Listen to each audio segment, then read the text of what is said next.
మొక్కజొన్న వడలు చాలా ఈజీగా చేసుకోవచ్చండి. ఎవరైనా చేసుకోవచ్చు. ఇందులో ఎటువంటి ఇంగ్రీడియంట్స్ యూస్ చేయలేదు కదా, చాలా తక్కువ ఇంగ్రీడియంట్స్తో చాలా టేస్టీగా చేసుకోవచ్చు అని మీకు చెప్పాను కదా. చిన్న టిప్ ఫాలో అవ్వండి. చూసారు కదా ఎంత మెత్తగా, లైక్ దూదలాగా చాలా మెత్తగా వచ్చినాయండి. చిన్న చిన్న టిప్స్తో చాలా తక్కువ ఇంగ్రీడియంట్స్తో చాలా టేస్టీగా చేసుకోవచ్చు. ఇది చాలా హెల్త్కి మంచిదండి.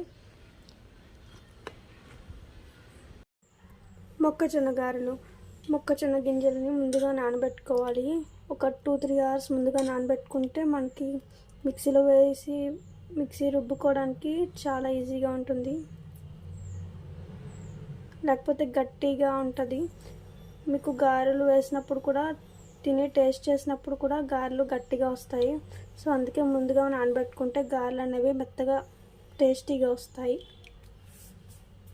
మొక్కజొన్న వడలకి కావాల్సిన పదార్థాలు: మొక్కజొన్న గింజల పేస్ట్, ఉల్లిపాయలు, పచ్చిమిరపకాయలు అండ్ సాల్ట్. మొక్కజొన్న గింజల పేస్ట్ అనేది చాలా మెత్తగా, మీరు వాటర్ అది ఏం వేసుకోక్కర్లేదు, ఆల్రెడీ దీంట్లో వాటర్ కంటెంట్ ఉంటుంది. సో మిక్సీ పట్టుకోవాలి బాగా మెత్తగా, వడపిండిలాగా.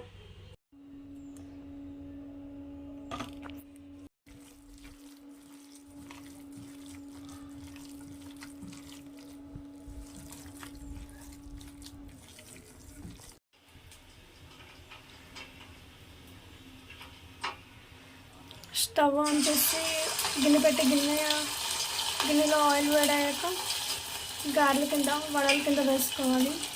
బాగా డీప్ ఫ్రై చేసుకోవాలి.